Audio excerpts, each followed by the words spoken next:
Hi there, my name is Dr. Mary Kilty. I am a Macmillan clinical psychologist and I work in the Macmillan Psychology Service, which is in the Bedfordshire Clinical Health Service. Myself and my colleague Dr. Lisa Dvorzec have put together a series of workshops covering various topics relating to coping with a cancer diagnosis.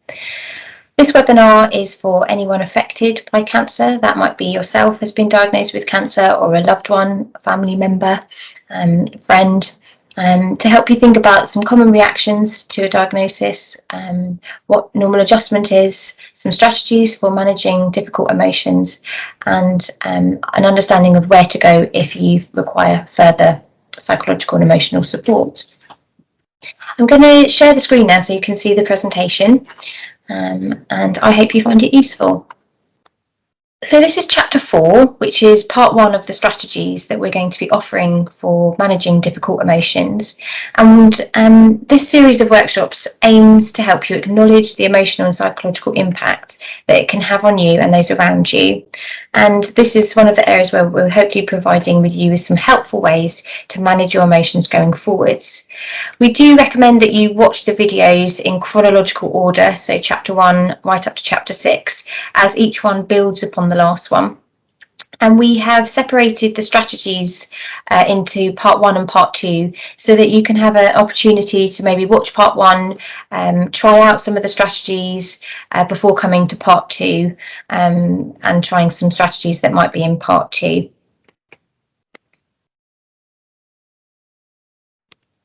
Useful to also have a pen and paper next to you in case there's ideas that you want to jot down.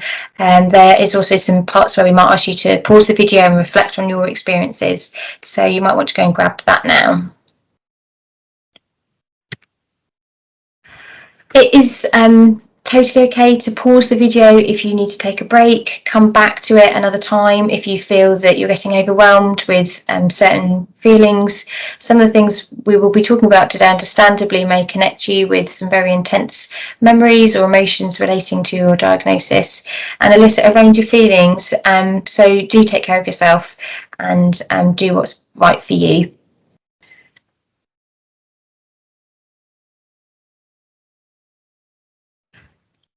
Okay, so in the previous chapters, we've been thinking about what normal adjustment might be and some of the common emotional reactions you might experience: depression, anxiety, fear, worry, numbness, anger, irritability, shock, grief. And I wanted to put forward a model to help you understand where some of these feelings might be coming from and how our ways of coping with them might actually tap into our emotion regulation system. So this is the 3 systems model, and it comes from Compassionate Mind by Paul Gilbert. And I'm going to just share with you the 3 circles model as a way to think about how we have different types of feelings and what they were designed to do. We've already spoken earlier in previous chapters around, I think chapter 2, on the impact of our internal alarm system on the way that we think, on the way our attention, on our behaviour, and this is how our feelings actually interact here. So I'm going to talk through the 3 different areas, and one of the areas we've been talking a lot about is our threat system. And I click onto this, actually I'll go back onto this, it's quite nice with the colours. And the idea is that we've got these sort of 3 different modes of emotions built in with us, and they are the threat system that we've been talking quite a lot about, actually, our drive system and our soothing system. And I'll start with the threat system. So this is our sort of fallback system. As I said, we've been talking about it quite a lot today, and it's probably the system you know very well. It's our fallback system because it's actually almost the easiest of all of them to feel and be triggered off. And there's many ways that our brain can kind of notice threats, and it's our sort of protection system to keep us safe. We get a range of physiological responses when our threat system goes off, and it actually helps direct our thinking and our behaviour, and that's your threat system kicking in. And one of the kind of principles of the threat system from this model is the better safe than sorry idea. And essentially, our threat system isn't about thinking. It's a reaction-based model. So there is no time to think. If a saber-toothed tiger was coming at you, it just kind of goes straight into action. And that principle saved our ancestors.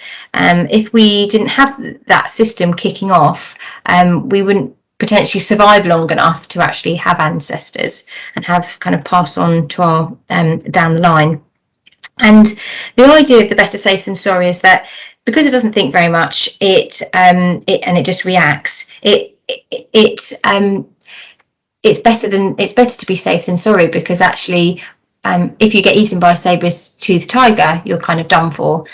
So it's a caution kind of. It's very cautious.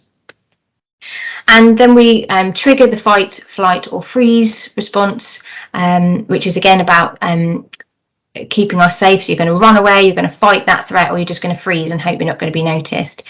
So our brains are designed to protect us. They're not kind of designed to be cool, rational. They're not designed to be necessarily even happy. Our brain is primarily keeping us safe and keeping us alive. Okay, so another system that's put forward with this model is the drive system. And this is a system, the function of this is to kind of give us positive feelings that lead to activity, motivation, and achievement. So it's that we seek out things, we have a drive, kind of a push to do things. If we click forward to the next page, the drive is bottom left. And it's that kind of wanting, pursuing, achieving, feeling excited, being driven. And that's underpinned by dopamine being released in the brain. And actually, it makes us feel pleasure and excited as we reach our goals and we kind of go out and get things. And in response to threats, our drive system can be triggered to reduce the feeling of threat. So an example of this might be, the importance of, after hearing your cancer diagnosis, about hearing about getting your treatment plan. So there's kind of a drive system there to get the goals of when your treatment's going to start, and almost sometimes people talk about having a timetable of getting through week by week, and it kind of gives them something to kind of focus on and strive for week by week. And that can alleviate and reduce some of the stress and the distress that's being thrown out by the threat system. Equally, the drive system is something that may actually trigger off the threat system. So, for example, if actually prior to the cancer arriving on the scene, you got a lot of positive feelings from, say, your job, where you were able to strive and work hard and pursue a certain goal, and that made you have positive feelings, feel excited and feel driven and motivated. Actually, potentially having a period of being unable to go to work because you're having cancer treatment is going to trigger off your threat system, because your drive system isn't able to be used in that way like you would have before. And then the third system is really, really important, but it's the system that we don't always talk about as much, or maybe not be kind of as aware of, is our soothe system. This is our sort of soothing contentment system. And I think of this as our sort of what makes us some sort of different as a human, as a mammal, that and it's underpinned by some of the hormones, our kind of oxytocin, which people know of as sort of the love hormone. It creates bonding, it creates that connection, and makes us feel safe and that we're non-striving and at peace, which can help restore the balance between the threat system and the drive system. So if we're not feeling threatened in the threat system, if we're not kind of on the go trying to seek something out in the drive system, actually it's okay to be in the soothe system, where we're contented, where we're being at peace with where we are, and just feeling soothed and feeling safe in our everyday lives. And put forward in this model is that compassion and kind of kindness can really help make us feel kind of content and safe. Okay, so some of the strategies that we're going to be talking about now will be more drive-based strategies, which are really good to create sort of motivation, a sense of energy, pleasure and feedback when your threat system goes off. So for example, if you're kind of getting lots of adrenaline and feeling very worried, some people might go on the kind of an absolute cleaning spree. People have told me how that just makes them feel really good because it's sort of resource achievement focused. They can see the product of all their hard work and it kind of releases some of those emotion, that energy. But equally, sometimes we also need to be able to harness the soothe system just to restore the balance, to feel safe, to feel connected. And some of the strategies will be helping you develop the soothe system as well. And what we'd be aiming for in a system that regulates itself is that when the threat system kicks off, remember it's the kind of easiest one to kind of be activated, that we've got really two robust systems, the drive and the soothe, to restore the balance, not just using one or the other. So we'd almost imagine like 3 equal shaped circles rather than kind of one really big threat system and then 2 small other systems. Okay.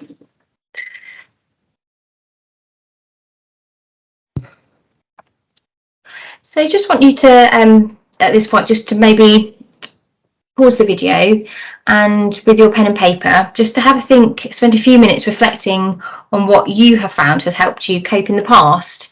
There may have been tricky points in your life up until now, and just thinking, cast your mind back, what got you through? How did you get that resilience? Was it certain things that you did or didn't do? Is it certain people around you that you connected with? Was there specific strategies or things that you put in place? Yeah, just kind of thinking what's helped you cope up until now, and maybe popping them down on a piece of paper, and maybe thinking, would you call this sort of a drive strategy where you're going out and getting something? Is it kind of going for a run and or working really hard at work and kind of ploughing your energy into work, or some more drive-based strategy? And is it something that you could start to put in place now, or is it more kind of a soothe strategy? So is it maybe kind of going for gentle walks or doing some mindful colouring, connecting with friends, taking a bath, those sort of more soothe strategies? So pause the video, jot down and brainstorm some ideas of what you have found helpful.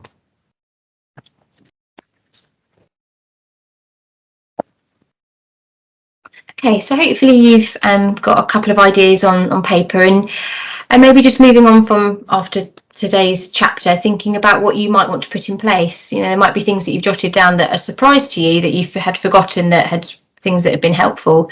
And sometimes when we don't need the strategies, we stop doing them, and sometimes it's just about rejogging our memory and putting them in place.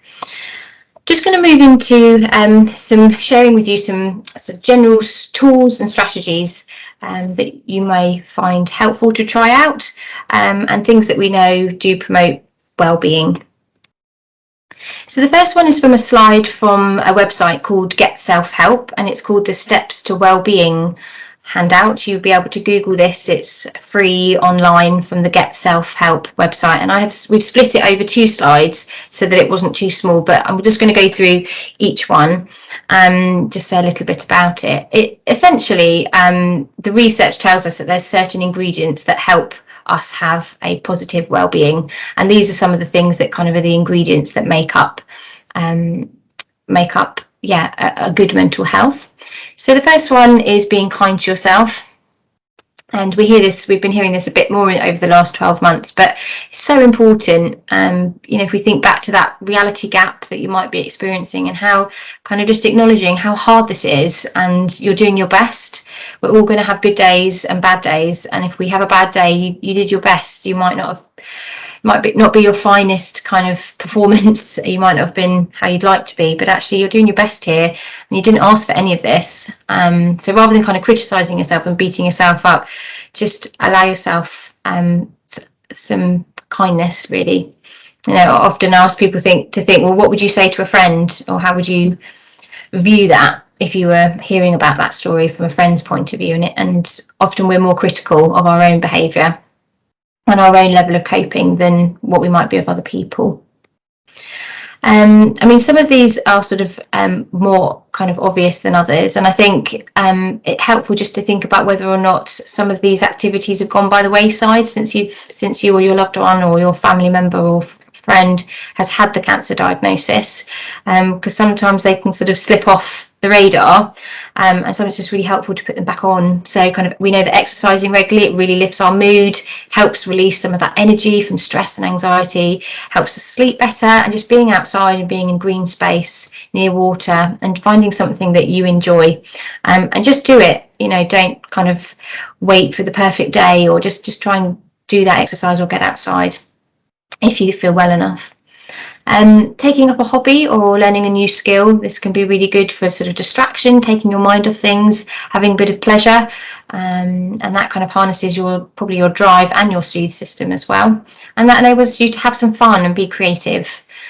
It's really tough being diagnosed with cancer and having to have lots of medical appointments, the worry, the treatments making you feel poorly, as well as the symptoms of the cancer itself, and actually being able to carve out some time to have some fun is so important.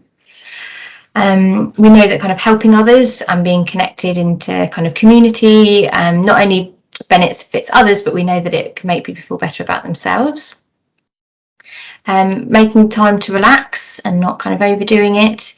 And in chapter 5, we're going to be covering more strategies for kind of breathing and visual imagery and relaxation strategies.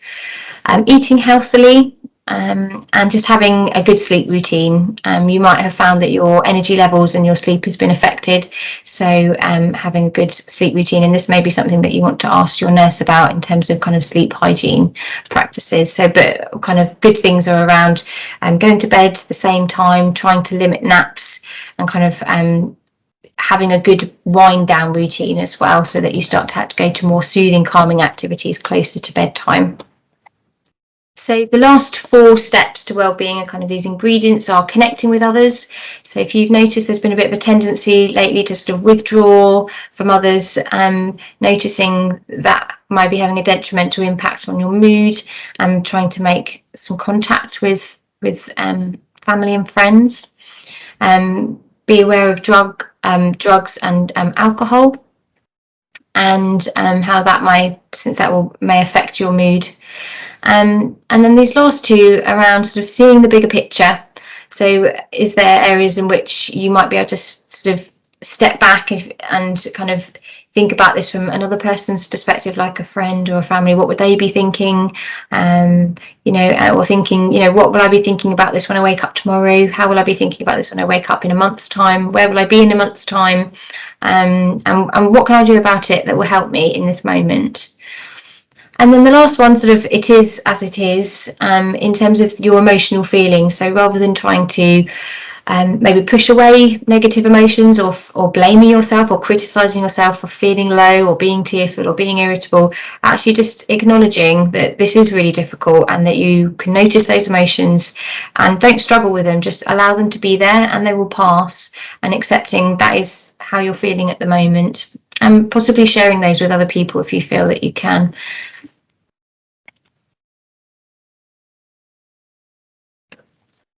Okay.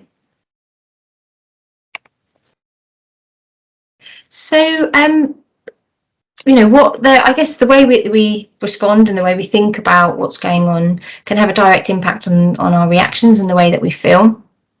And receiving a cancer diagnosis all going to have different reactions to that and different thoughts. There are certain things that may be more helpful in terms of what is a helpful thinking style. So these are some of the things just to point out. So it's really useful to think about, taking a balanced view in terms of what's most likely. Our brains can run away with us into worst case scenario or catastrophize, and that isn't to sort of say you should be, just taking the positives, but taking a balanced view in terms of what your doctors are saying, what your nurses are saying, what is the most likely outcome of this. If you're getting a headache, for example, what's most likely in terms of this headache. I know plenty of people might really experience that as very anxiety provoking, but thinking, well, on balance, is that more likely just to be a headache than something more sinister?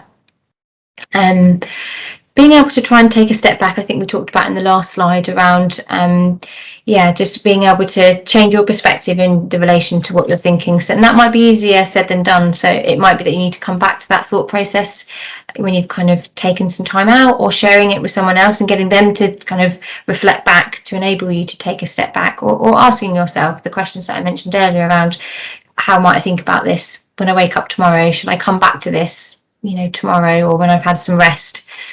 And that thoughts are just thoughts, they're not facts. So just because you're thinking something doesn't mean it's going to come true. It could, it's a mental event that happens in your brain. Your kind of neurons are firing off. You've got words attached to that, but that doesn't mean it increases the likelihood of it happening. Since, for example, if you were to think, I'm going to win the lottery next week, and you would kind of really think that 100% of the time, unfortunately, thinking that you're going to win the lottery is not going to make you win the lottery. Likewise, thinking that your cancer is not going to get better isn't going to affect whether the cancer doesn't get better. So they're not facts. And we know that, when people feel overwhelmed or very stressed, they can get things out of proportion, and we might also underestimate our ability to cope. So we might actually in these situations be overly negative in terms of how we're going to cope with it, or think the worst. And these are some of the common kind of tricks of the mind that people experience. So one's around sort of negative predictions, and just acknowledge that the future for people with cancer may be uncertain, and you may be less able to say what you're going to be doing next month, or but you can turn this into a negative certainty by just assuming the worst. So a negative prediction might be, I know this treatment won't work, or I won't be able to cope if this comes back. If I lose my hair, my partner will no longer find me attractive.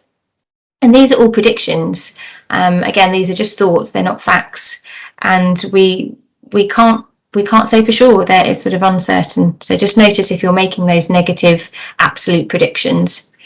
Another really common one is shoulds and musts, or oughts, and this is where we kind of talk to ourselves in a way in sort of absolute terms.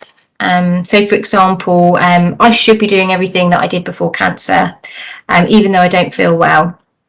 I should be coping better than this. And when you say these sort of should statements to ourselves, it can kind of set us up to fail, because actually you're likely that you're doing your best, and it may be that you need to make some adjustments to what's going on, rather than feeling under pressure to achieve your shoulds and musts. Another common one is blaming, feeling like everything's your fault, rather than noticing that it's actually cancer that's caused this. So, for example, if you, have to take some time off work, that actually it's your fault that you've got to take time off work, but actually you didn't cause this, you didn't ask for any of this. So actually it's the cancer's fault that you've got to have time off work, because you've got to look after your health.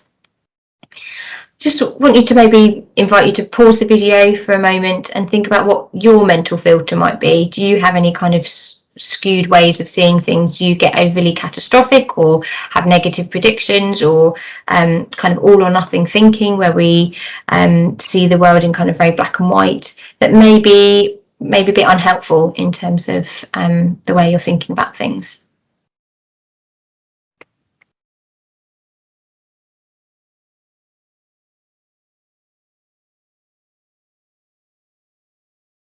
Okay, so just lastly, I wanted to share with you a strategy that's for handling worry, and it's something called the worry tree. And it's quite a simple strategy, but it can be very effective. And the idea started to kind of think about in chapter 2 was around what is worry. So when we think about helpful worry and unhelpful worry. And if we think about our threat system kind of kicks off, and remember, it's got that better safe than sorry principle. So it will kick off and it might get it wrong, but it will kind of create some anxiety in the system, and your brain will start to worry, because we've got this really amazing thinking brain that kind of thinks and thinks and thinks. And sometimes that can be really helpful. So helpful worry, and what it's designed to do is to kind of think about the threat, anticipate any upcoming problems, worries, things that might go wrong, and then be able to use our thinking brain, which is our kind of really kind of sophisticated human part of the brain, the neocortex, to solve some of those problems and put those solutions into place, and then the worry can kind of dissolve away. The problem we have when we're feeling very overwhelmed is that we might actually start to do lots of worrying that becomes unhelpful. We may worry about things that are not in our control. We may worry about things that are actually just hypothetical, so therefore we can't solve them because they haven't happened. Or we might actually just worry about lots of things and never actually problem solve them. So the worries just go round and round and round.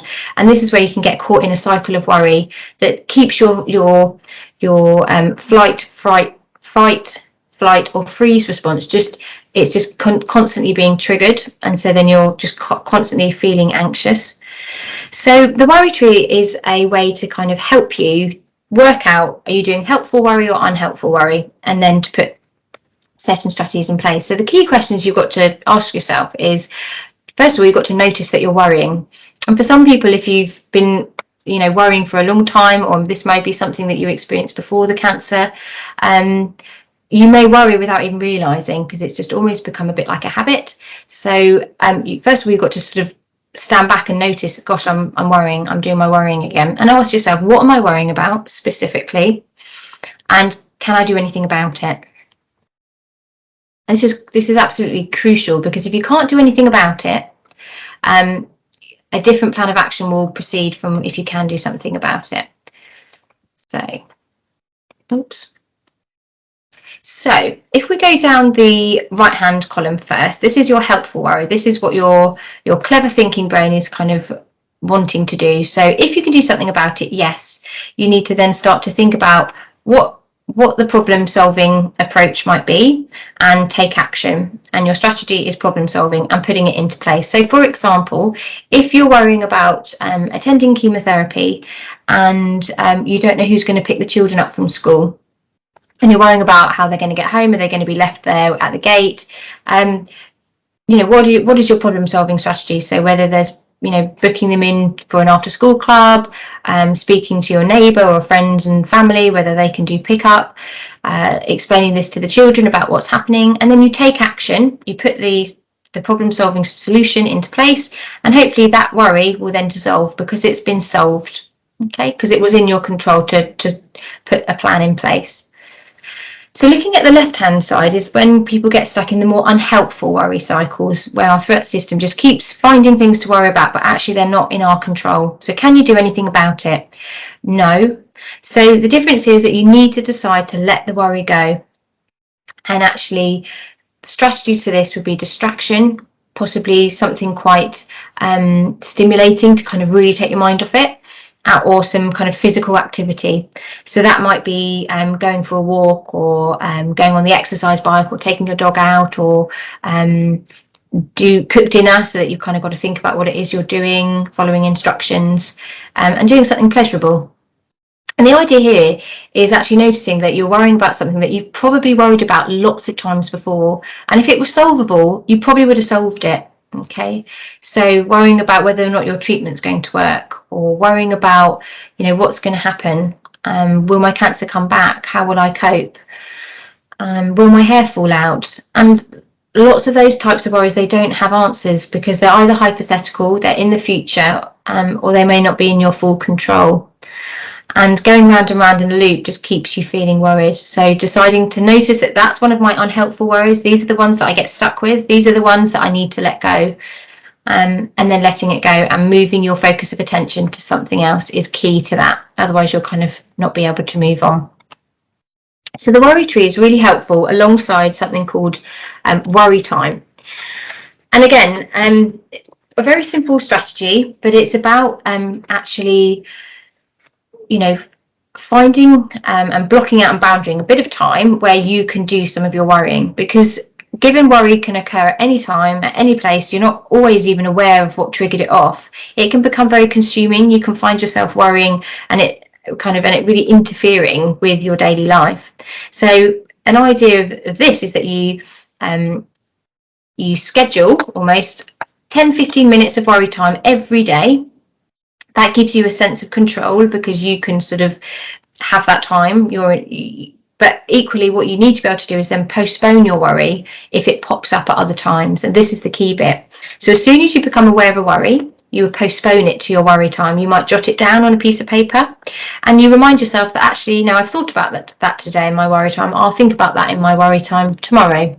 And what you might like to do is have a regular time when your kind of day feels at its most calm. So some people like to do this kind of after breakfast, some people like to do this at the end of the day, just a time that naturally feels at its kind of easiest, and block out sort of 10 to 15 minutes where you might go to a quiet place, have a notepad next to you, and you allow yourself to monitor and go through some of your worries. This might be the worries that you've jotted down, or there might be other worries that you've been carrying around with you. So the idea is that you then come back to those worries at that designated worry period. And you'll start to learn as your time goes on what to do with those worries. You'll get used to it. But actually the whole learning of being able to notice your worries, postpone them, and then come back to them in your worry time gives you a greater sense of control and awareness of what's going through your mind. What people might like to do is actually to go to the Get Self-Help website and download the worry tree. Print that out and have that in front of you. So have something like that, looks a bit like that in front of you to help you kind of work through each of your worries in turn in your worry time. And then pop a notepad or a pen and paper by your bed or wherever you spend a lot of time, so that if worries pop up, say at night time as you're trying to get to bed, write them down and know that you're going to come back to them next in your next worry time. That's all of the strategies for part 1 of chapter 4 in terms of managing negative emotions. I invite you to maybe have a think through what you might like to try out and put in place. And then when you're ready, come back for chapter 5 to hear about some more strategies and tapping into the Soothe system to try out. Okay, thank you.